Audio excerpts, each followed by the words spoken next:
J'ai découvert que les concours de vitesse dactylographique existaient grâce à un documentaire qui passait à la télé et qui parlait de l'histoire de la machine à écrire.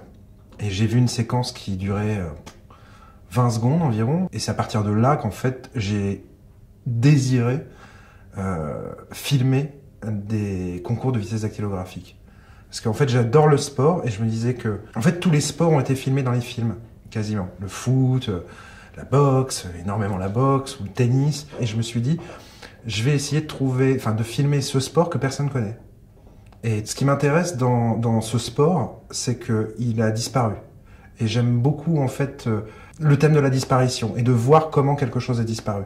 Là, ce qui est assez fou, c'est que je ne trouvais rien du tout. Aucun document. Je suis allé dans plein de bibliothèques, j'ai appelé plein de gens et tout ça. Et un jour, en fait, j'ai rencontré un homme qui était le patron d'une maison qui enseignait ce qu'on appelle la sténotypie. Et à l'époque, avant d'être uniquement basé sur la sténotypie, ils enseignaient la dactylographie. Et là, c'était une mine. C'est-à-dire qu'il y a eu la caverne d'Ali Baba qui s'offrait à moi parce que ils avaient des documents, des photos, des fiches de correction, des épreuves. Et grâce à ce monsieur, j'ai réussi à rencontrer des gens qui avaient enseigné la dactylographie et aussi une ou deux championnes et un champion de vitesse dactylographique. Donc comme ça, j'ai pu connaître en fait comment les épreuves se passaient et quels étaient leurs trucs pour aller plus vite. Certaines personnes pourraient dire que c'est une comédie historique, romantique et sportive.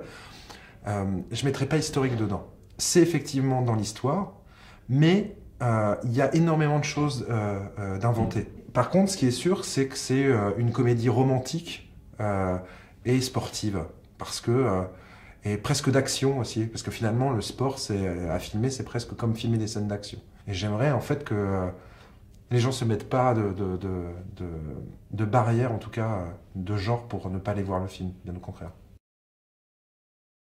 En fait, j'avais tout de suite l'idée des concours et d'une fille en fait qui gagne des concours et qui veut s'en sortir en apprenant la dactylographie, devenir secrétaire. Et je ne savais pas quel ton le film pouvait avoir.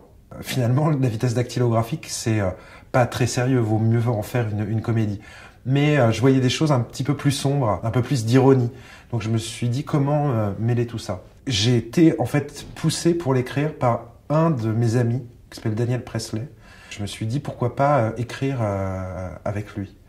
Et on a commencé à écrire ensemble. Et tout de suite, en fait, il y a quelque chose qui est vraiment né. On a fait une première version et on était content que d'environ 60%.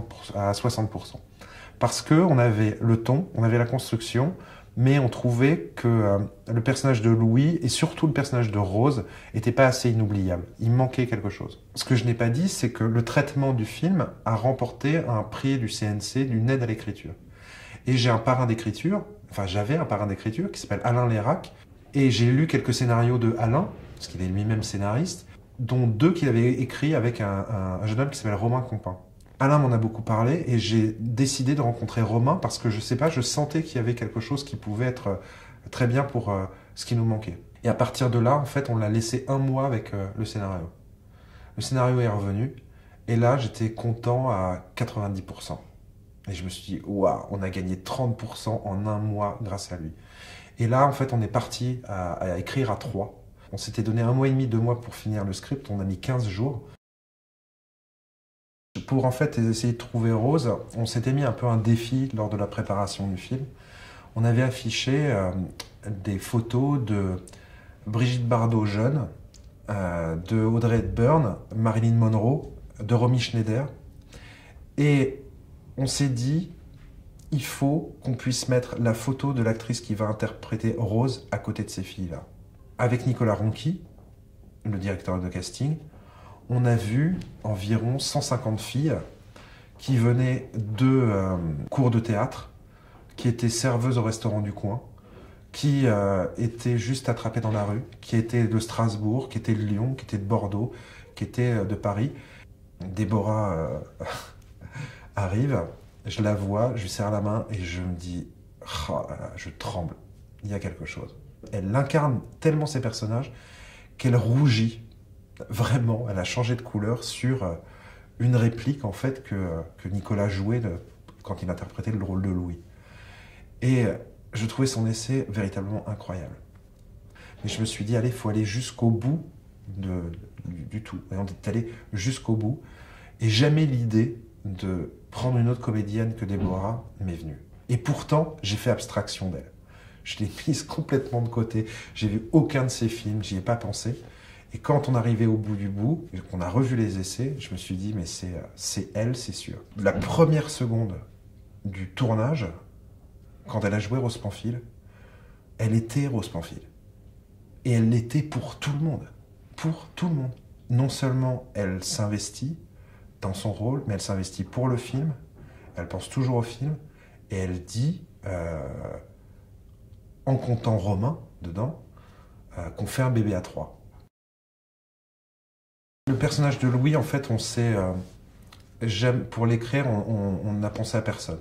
On s'est dit qui pouvait interpréter qui pouvait être élégant, qui pouvait interpréter le mieux Louis, et tout à la fois, avec tout son humour, trouver un acteur qui soit le meilleur en comédie et le meilleur aussi dans le drame, avec toute la finesse que ça peut comporter. Et j'avais envie finalement d'un acteur qui soit proche de moi en âge et de ma génération. Et Romain a lu, et Romain a accepté tout de suite. Il voulait encore plus savoir sur le personnage. Aussi bien en fait que nous on l'écrive et qu'on le montre, et à la limite, même si à certains moments on devait enlever des choses et ne pas le montrer, ne pas l'écrire, lui donner en fait des pistes pour trouver au mieux son personnage. Et franchement, le Louis qu'on a là, je le trouve beaucoup plus dense, beaucoup plus ambigu, beaucoup plus intéressant, beaucoup plus drôle que le Louis qu'on avait déjà, qui était plutôt bien, mais il en a fait un personnage dingue. C'est tout le temps dans ma tête. Voilà. Je veux rien lâcher. Rien. Que dalle. On jouera jusqu'aux prolongations, jusqu'au penalty, tout ce qu'il faut, mais en tout cas, je veux rien lâcher. On ne lâche rien dans la figuration. C'est-à-dire qu'on choisit chaque figurant un par un. On travaille les costumes de chaque figurant, les coiffures de chaque figurant pour que ça sonne au plus juste. Tout le monde est au courant, en fait, de tout ce qu'on fait. C'est-à-dire qu'on partage toutes les informations et on est les plus diaboliquement précis possibles. Ils me rendent heureux. Tout le monde me rend heureux. Romain me rend heureux, Déborah me rend heureux. Je sors, je suis heureux. Et donc, au bout du 50e jour de tournage, je ne suis pas fatigué parce que je suis heureux. Voilà. Et que j'ai envie que l'équipe aussi, quand elle découvre un décor, quand elle découvre une scène, j'ai envie de voir ce qui se passe en direct. Et que ça va être le premier spectateur. Quand des machinaux me disent, quand ils voient le premier concours de vitesse dactylographique, qu'ils n'en reviennent pas, je me dis, si eux, ils n'en reviennent pas, ça veut dire qu'il se passe quelque chose. Et ça, c'est important. C'est un voyage. J'ai envie qu'on voyage. Donc, c'est plus facile de voyager dans le temps, dans les années 50, que de voyager aujourd'hui dans Paris, par exemple.